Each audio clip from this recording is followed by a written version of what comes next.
Halo semuanya, kita dari kelompok 3. Kita mau ngapain nih di sini?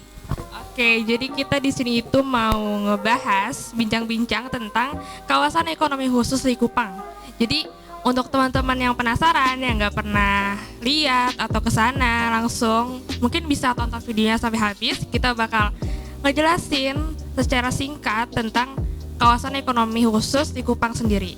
Mungkin kita bakal bahas gambaran khususnya nih, supaya teman-teman tuh ada gambaran gitu, gimana sih tentang Likupang sendiri gitu.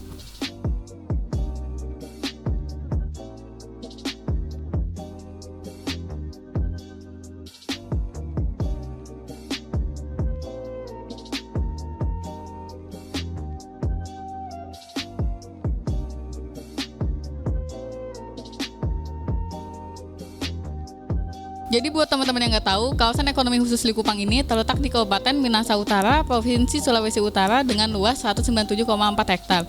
Di daerah ini merupakan daerah yang dikembangkan karena memiliki keunggulan geostrategis khususnya di dalam sektor kepariwisataan.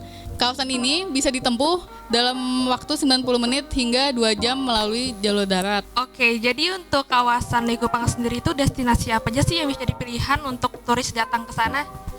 Jadi salah satu destinasi wisata yang paling banyak dikunjungi itu ada Pantai Pulisan yang terletak di Likupang Timur. Ada juga nih yang lain kayak Pantai Paal, Pulau Gangga, Pantai Goa, dan Pantai Pasir Panjang. Gitu. Kenapa sih objek dan daya tarik wisata ini merupakan salah satu unsur penting? Karena dua hal ini merupakan aset yang dapat kita jual ke wisatawan, begitu. Oke, jadi daya tarik itu merupakan hal penting ya untuk menarik minat wisatawan atau turis datang ke daerah Likupang sendiri gitu. Iya, betul. Oke, tadi udah dijelasin tentang gambaran umum dari daerah Likupang tersebut. Sekarang aku mau bahas tentang ke faktor ekonominya, karena pariwisata itu nggak bisa terlepas dari sektor ekonomi, karena dari pariwisata tersebut dapat mendongkrak pertumbuhan ekonomi dari lingkungan tersebut. Dari PT Minahasa Permai Resort Development itu sebagai badan yang mengelola dan membangun daerah Likupang yang menargetkan investasi sebanyak 9,6 miliar pada tahun 2030. Dan dari investasi tersebut bisa dipastikan bahwa kawasan ekonomi khusus Likupang tersebut itu membawa dampak positif pada daerah tersebut bagi pemerintah maupun masyarakatnya. Mungkin Arbi bisa dijelasin?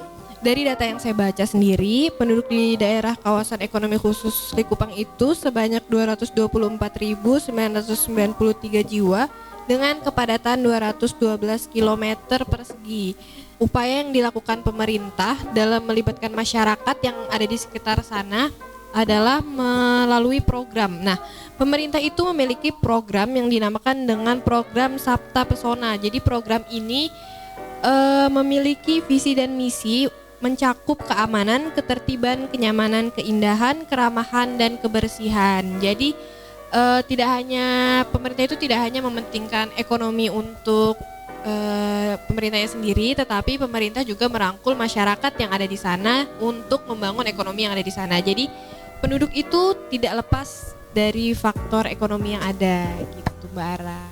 Oke, jadi dengan adanya kawasan pariwisata Likupang ini diharap bisa menjadi kayak tujuan wisata baru di daerah tersebut, di daerah Sulawesi Utara, untuk menggantikan yang lebih dulu itu lebih populer itu namanya Taman Nasional Bunaken. Oke, jadi kayak itu diharap bisa memberikan dampak yang lebih daripada Taman Nasional Bunaken tersebut.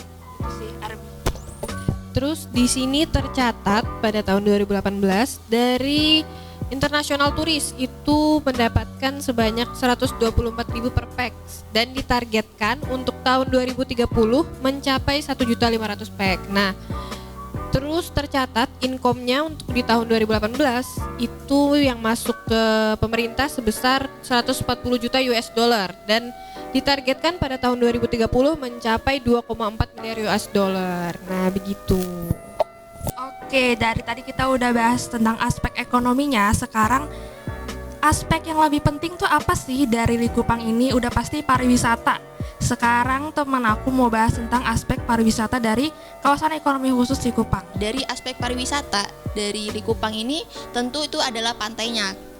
Dari pantai Pasir Putihnya itu banyak ya, ada pantai Likupang sendiri, pantai Pals, ada yang seperti yang dijelaskan sama Mbak Alia di awal, banyak pantai dan juga tidak hanya pantai. Di sana juga kita bisa hiking karena di situ adalah daerah perbukitan juga. Jadi kita bisa melakukan diving, bisa melakukan hiking, snorkeling. Nah, pokoknya di sana itu karena emang daerah khusus buat pariwisata gitu ya. Itu jadi dikembangkan. Bahkan fasilitas-fasilitas seperti penginapan, rumah sakit, fasilitas lainnya seperti lapangan itu ada di sana. Karena memang memang dibuat khusus seperti itu untuk daerah pariwisata. Kawasan ekonomi khusus Likupang itu bisa ditempuh sekitar 1,5 sampai 2 jam dari Bandara Internasional Samratulangi Manado. Dijanjikan kalau tol Manado Likupang selesai, perjalanannya bisa ditempuh kurang lebih 30 menit. Untuk food and beverage service, restoran dan bar cafe itu sudah tersebar luas di Likupang. Salah satunya yang udah jadi satu itu ada di Manado Resort, itu udah dilengkapi wisata pantai, cafe, sama resto. Jadi pengunjung tuh nggak perlu keluar dari tempatnya gitu. Nah, tadi ada yang kelupaan juga nih tentang hewan langka yang ada di Likupang sendiri. Jadi ada hewan langka seperti penyu hijau, burung maleo sama makaka hitam. Nah, itu juga sebagai ikonik di daerah Likupang itu. Oke, jadi itu aspek pariwisata yang ada di Likupang ya? Bener Oke, banget. Keren banget dan lengkap banget, membuat kita ingin ke sana ya. Oke, selanjutnya mungkin mau dibahas tentang hukum. Boleh? Oke, jadi sini saya bakal membahas landasan hukum kawasan ekonomi khusus Likupang ini ya. Tapi sebelum kita masuk lebih dalam ke landasan hukumnya, kita harus tahu dulu nih apa sih kawasan ekonomi khusus ini. Jadi pengembangan kawasan ekonomi khusus ini dilakukan melalui penetapan peraturan pemerintah nomor 84 tahun 2019. Nah, perkembangan ini bertujuan untuk meningkatkan investasi, impor, ekspor, bahkan lapangan kerja untuk masyarakat di daerah wilayah sekitar. Nah, tapi menurut Undang-Undang Republik Indonesia Nomor 39 Tahun 2009, kawasan ekonomi khusus ini dibentuk untuk dapat mempercepat pengembangan ekonomi di wilayah tertentu yang bersifat strategis bagi pengembangan ekonomi nasional dan untuk menjaga keseimbangan kemajuan suatu daerah. Untuk yang belum tahu, apa sih kawasan ekonomi khusus ini? Jadi menurut pasal 1 ayat 1, kawasan ekonomi khusus ini adalah kawasan dengan batas tertentu dalam wilayah hukum Negara Kesatuan Republik Indonesia yang ditetapkan untuk menyelenggarakan fungsi perekonomian dan memperoleh fasilitas tertentu. Nah, kawasan ekonomi khusus Likupang ini telah memenuhi kriteria dan telah melengkapi persyaratan pengusulan untuk kawasan ekonomi khusus yang diatur dalam pasal 4 Undang-Undang Nomor 39 Tahun 2009 tentang kawasan ekonomi khusus dan pada pasal 7 Peraturan Pemerintah Nomor 2 Tahun 2011 tentang penyelenggaraan kawasan ekonomi khusus yang telah diubah dengan Peraturan Pemerintah Nomor 100 Tahun 2012. Oke, terima kasih. Jadi dengan adanya KAK ini bisa meningkatkan investasi, kegiatan ekspor dan impor maupun membuka lapangan pekerjaan baru untuk masyarakat sekitar Likupang tersebut ya. Iya, benar banget. Jadi undang-undang ini sudah dipastikan kedua belah pihak ini mendapat keuntungan yang sama gitu, mendapatkan dampak positif yang sama. Oke, maupun pemerintah maupun masyarakatnya. Iya, benar banget. Oke, selanjutnya nih kita mau sharing-sharing tentang sarana prasarana yang ada di kawasan Likupang sama teman-teman virtual kita. Mana nih? Oke, ditunggu. Oh, udah ada nih. Halo. Hai, terima kasih kepada Mbak Ara selaku moderator offline dan juga teman-teman yang offline yang sudah mempersilakan waktu dan tempatnya untuk kami untuk mencoba menjelaskan. Untuk di sini Untuk teman-teman online di sini akan coba menjelaskan tentang sarana dan prasarana dari kawasan ekonomi khusus Likupang. Mungkin bisa langsung saja kepada Mbak Cia. Silakan Mbak. Baik, halo, makasih banyak ya waktunya. Sebelumnya suara saya kedengaran ya? Mau bahas tentang infrastruktur, sarana prasarana sama utilitas dasar yang ada di KEK Likupang. Jadi itu kita mengikuti beritanya itu juga udah dimulai dari tahun 2019 mereka RT RW-nya udah dibangun dan direncanakan untuk menunjang hal tersebut ya. Jadi kita bisa tahu nih kalau misalnya ternyata infrastruktur yang dibangun, yang dikembangkan oleh pemerintah daerah setempat itu meliputi pelebaran jalan tol. Terus tuh juga ada namanya pelebaran nih di terminal bandara dari yang terdekat ya di Likupang itu sendiri yaitu Bandara Samratulangi. Terus juga ada namanya penambahan hotel atau resort. Nah, kalau misalnya ini sih paling bisa di-highlight banget ya. Karena kalau misalnya kita mau nampung wisatawan domestik maupun non domestik itu tentu saja sih perlu yang namanya resort atau hotel. Juga ada peningkatan nih di jalan nasional yang non tol. Kita ngomongin utilitas dasar yang udah dilaksanakan, udah dikembangkan oleh pemerintah daerah itu sendiri tuh meliputi kalau misalnya dari segi aspek lingkungan itu bagus banget sih mereka ini udah ada planning tentang penyediaan air bersih yang kapasitasnya itu ditambah. Jadi ini bagus banget sih kayak berhubungan banget sama pembangunan berkelanjutan. Nah terus kita juga kalau misalnya lihat dari aspek segi penataan sampah, persampahan ya. Kalau misalnya aspek lingkungan yang paling disoroti itu di daerah kota itu pasti persampahan sih. Tapi mereka nih udah bagus banget adanya pembangunan TPA nih yang udah dicanangkan dan sedang dijalankan oleh pemerintah setempat. Yang di daerah Likupang ini udah ada banget disediain sama pemerintah setempat yaitu terminal bus, di mana terminal bus ini bernama PAL 2. Terus tipenya tuh tipe B. Ini tuh udah diatur di RT RW tahun 2019 deh. Mungkin kalau misalnya selanjutnya kalau ada tambahan mengenai sarana angkutan umum itu bisa dijelaskan ya sama Fatima deh coba. Terima kasih banyak tadi Mbak Cia jelasinnya udah sangat-sangat detail tentang sarana dan prasarana itu benar-benar detail banget. Jadi di sini saya mau nambahin aja nih sedikit tentang sarana angkutan umum sama sarana angkutan pariwisata. Jadi yang pertama ini ada sarana angkutan umum atau yang biasa banyak transportasi darat ya, biasa kayak angkot, bus dan lain sebagainya. Nah di situ jadi kita udah kumpulin datanya. Ini berdasarkan Dinas Perhubungan Kabupaten Minahasa Utara pada tahun 2019 itu terdapat 11 trayek angkutan umum yang mulai diperkirakan dalam lingkup wilayah Kabupaten Minahasa Utara. Nah jumlah angkutan umumnya itu tercatat sejumlah 250 kendaraan dari pelayanan angkutan umum itu tersebar. Cuman ini tuh belum kayak merata gitu loh, terutama di wilayah Kecamatan Likupang Timur.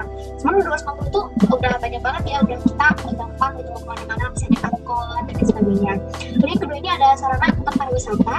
Nah jadi di sini tuh ada namanya Perum Damri. Itu jadi dalam mendukung pelayanan KSPM Likupang itu dia udah bekerja sama hotel, beberapa hotel dan resort dalam pengantaran tamu dari hotel ke bandara di area wisata. Nah salah satu hotel atau resortnya itu namanya Pasomia Paradise Resort. Dan untuk wacana kedepannya ini bakal direncanain kalau Perum Damri itu akan lebih banyak lagi bekerja sama dengan hotel-hotel ataupun resort lainnya bersifat di Likupang dalam meningkatkan minat wisatawan yang datang. Nah selain itu juga Perum Damri ini punya pool ataupun pool ini kayak sebutan terminal, itu terminal khusus di sekitar Pantai Paal untuk memfasilitasi wisatawan yang akan berwisata di pantai. Nah Perum Damri juga menyediakan trayek angkutan perintis dari Pantai Paal ke Tangkoko untuk daerah pariwisata di Bitung. Jadi untuk kalian yang paling bisa mau pariwisata ke Likupang itu nggak perlu pergi lagi ya, dari bandara ke hotel, dari hotel ke area wisata itu udah bisa naik Damri. Dan masa depan itu nanti Damri kan bakal lebih banyak kerjasama, jadi udah mungkin di seluruh hotel resort di Likupang itu udah kerjasama sama Damri, nggak perlu worry lagi, tinggal telepon terus gitu. Dan jadi selanjutnya itu mungkin Karamika mau menambahkan banyak nih kayaknya, dipersilakan Karamika. Mantap banget nih penjelasan dari Mbak Cia sama Mbak Fatima. Jadi sini saya mau menjelaskan sedikit aja tentang sarana dan prasarana penyeberangan sama yang sedang dibangun di Likupang sendiri di tahun 2021 ini. Jadi yang sedang dibangun di tahun 2021 sendiri yang di Likupang itu ada 3 buah proyek utama. Yang pertama itu ada pembangunan lalu lintas jalan Kirian hingga Likupang. Lalu yang kedua itu ada subsidi angkutan multimoda dan antarmoda dengan jarak atau trayek dari Manado, Bunaken, Likupang, Bandara Samratulangi, Kasabio Resort, Pantai Pal, dan layanan angkutan perintis yang diprioritaskan oleh nasional, yakni PAL 2, lalu ke Talawang, Likupang, Marinsau, dan Tangkoko. Lalu yang ketiga itu ada pembangunan di bidang sungai danau dan penyeberangan yang meliputi layanan angkutan penyeberangan perintis. Operasional pelabuhan penyeberangan Likupang ini sudah berjalan 50%. Begitu saja. Saya kembalikan ke Saudari Yudhisa Salsa. Oke baik, terima kasih Saudara Farendika. Jadi tadi ini udah jelas banget ya penjelasan tentang sarana dan prasarana yang ada di Likupang. Sebelumnya terima kasih kepada Mbak Cia, Mbak Fatima, dan kepada Farendika yang sudah menjelaskan materi dengan sangat baik. Mungkin bisa saya kembalikan kepada moderator offline. Silakan Mbak Ara. Oke, itu dia yang bisa kami sampaikan. Semoga yang kami sampaikan ini bermanfaat bagi kalian yang mendengarkan. Kami dari kelompok 3 undur diri. Dadah.